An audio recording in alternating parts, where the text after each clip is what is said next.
We are with Sezairi right now. Make some noise, like guys.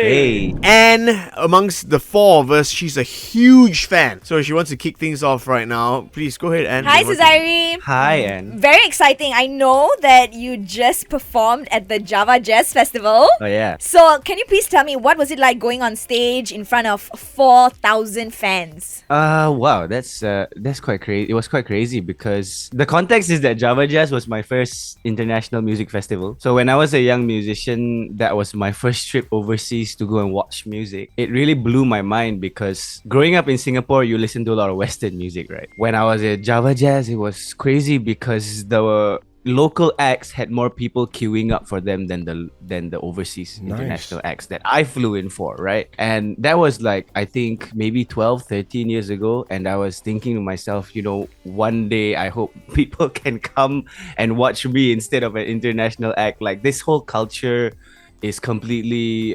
weird for me, right? And then here we are a decade later, just like I started soundcheck and people just started gushing in, and I was like, wait, is this for my set? It was still a bit unbelievable at that point, but it's a really nice place to be, especially as someone who's been making music for more than a decade. You're like, finally.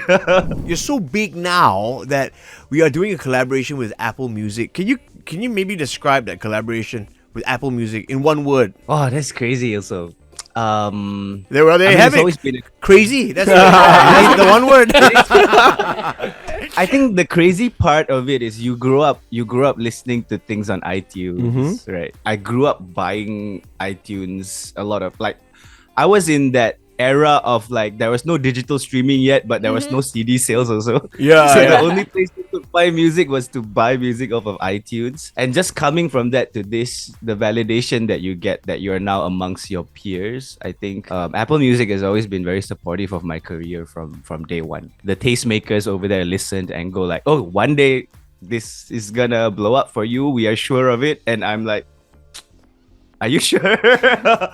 And so it's been kind of that for me. Like, there's been so many parties who've been very supportive of my career over the years, and there are people like Apple Music who've been there from day one, and so I'm really thankful to get that kind of validation, especially. Okay, I'm gonna change the tone a little bit, brother. I need your help now. Obviously, you grew up in Singapore, right?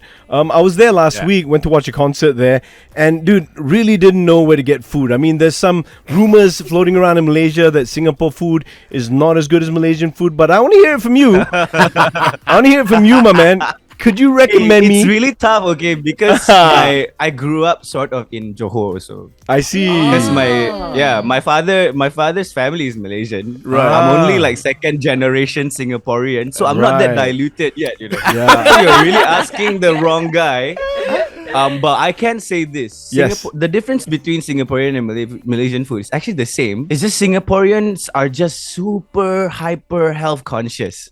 Okay. And it's in our culture, it's in our blood. So we kurang garam a bit, we kurang a lot of things. But I think if you are diabetic or if you have health problems, Singapore food is for you.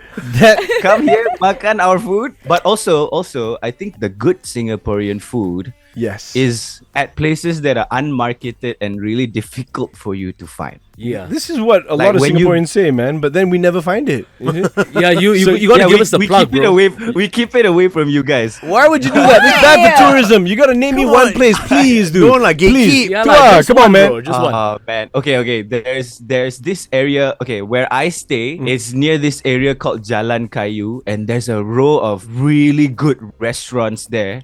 Anything you can imagine, mama, Chinese food, Western food, cafe food. This row of like, I'm really outing it right now because no one. It's really not marketed. It's where a lot of locals go in my hood, in my area. Yeah. Is this place called Jalan Kayu. Jalan Kayu. Best roti prata, roti canai, whatever you guys call it differently here. Yes.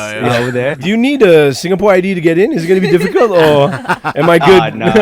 I don't know what you guys have been fed over there, but we love Malaysians.